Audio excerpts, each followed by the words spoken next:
Viskas, ką reikia žinoti apie kunigaikštį Gediminą. Nuožmius ordino puolimus teko remti Gediminaičių dinastijai. Įžvalgusis Lietuvos valdovas suvokė krikšto būtinybę - sustabdytų kryžiuočių antpuolius. Gediminas pažadėjo popiežiui krikštytis, jei tik ordinas nutrauks puolimus. Tačiau kunigaikštis atsisakė šio sumanimo.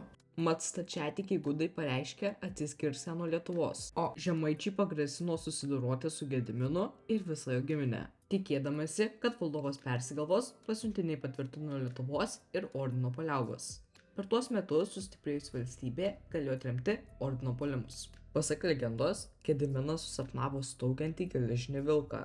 Žynys jam išaiškinę sapną, toje vietoje, kur stovėjęs vilkas, Gediminas turės pastatyti pilį.